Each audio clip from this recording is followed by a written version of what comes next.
more modern, I guess, philosophers like, I can't remember his name now, say suffering is just part of life.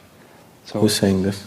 Like Buddha or Scott Peck are saying, suffering is part of life, we should suffer. And you're saying, no, it's not necessary. So can you maybe expound on that a little bit? Naturally, suffering human beings have to celebrate their suffering, isn't it?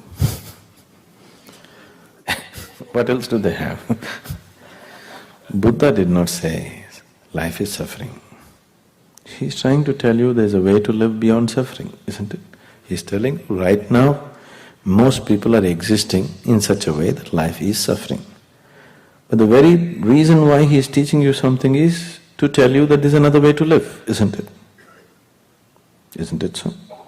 Scottdale, we don't know what kind of miserable human being he was. So we need to understand this. People are coming to conclusions by looking at certain limitations. For example, the psychiatry and other things. People like Freud, they have come to many conclusions about humanity which are utterly nonsensical. It is just that because they studied only sick people, they never got to study a Buddha, isn't it? They studied only mentally sick people.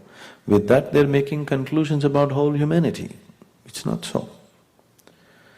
Now, if you can create suffering, you can also create something else, isn't it? Do you see? Who you are, whatever you may think you are right now, your personality, your identifications, all these things are fine. But fundamentally, if you're really alert and listening to me, you cannot sit here as a man or a woman. You can only sit here as a certain life energy, isn't it? Yes? If you're aware, I'm a man, I'm a woman, that means you're not here totally. Yesterday you're playing a game. When you're really playing, if you're conscious about you being a man or a woman, can you play the game? When you're really playing, all those things fell off, isn't it? Yes? Who you are, your identification, your qualifications, your nonsense, just in a game, did it fall off? For a few moments at least? A simple game, throwing the ball at somebody. Do you see your big identities just fall off so easily? If you don't pay attention to it, they fall off. If you get focused on something else, they fall off. So people are trying to experience this in many ways, playing a game, jumping off a mountain, singing a song, dancing, doing this, falling in love with somebody. These are all different ways that people are trying to get involved in something to such a point that they can forget all the other nonsense that they have created. Yes? But none of these things can you sustain for 24 hours of the day. Now, we are exploring a technology where you don't have to do anything and still be that way. Because if a certain state of being is related to a certain activity, nobody can maintain that activity 24 hours of the day, isn't it? Any kind of activity.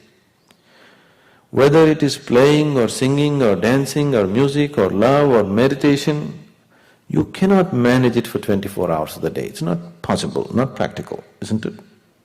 So that means, if you can create something for one moment, so you're able to create a certain sense of freedom from suffering for one moment.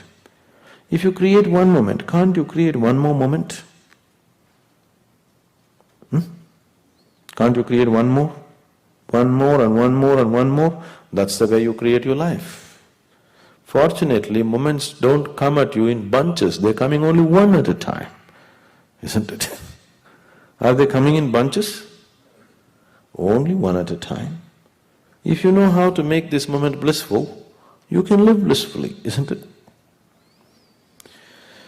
Now, suffering, please look at it and see. People are capable of suffering just about anything.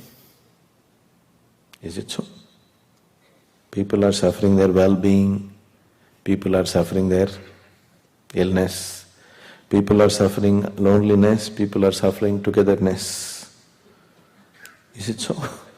People are suffering poverty, people are suffering affluence, is it so? People are suffering discomfort, people are suffering comfort, is it so? So they are capable of suffering anything. So obviously they are creating suffering. Yes?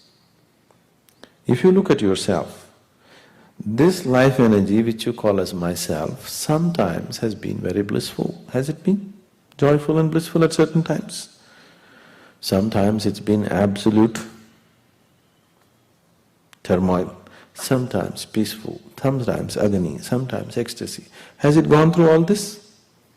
So it is capable of finding all these various expressions. So if it is capable of all this, if you had little mastery over your life energies, what would you instruct your life energies to be?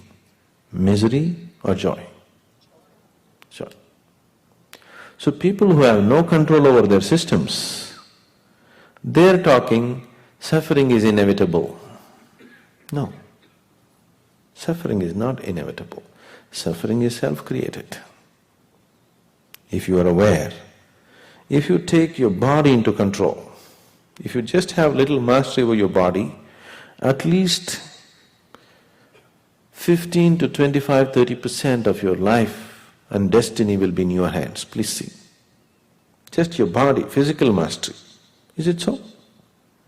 If you take your mind into your control, if you have mastery over your mind, at least 40 to 60% of your mind will be, 40 to 60% of your life will be in your control. If you take your life energies into your control, 100% of your destiny will be in your control. The very way you live and the very way you die will be decided by you.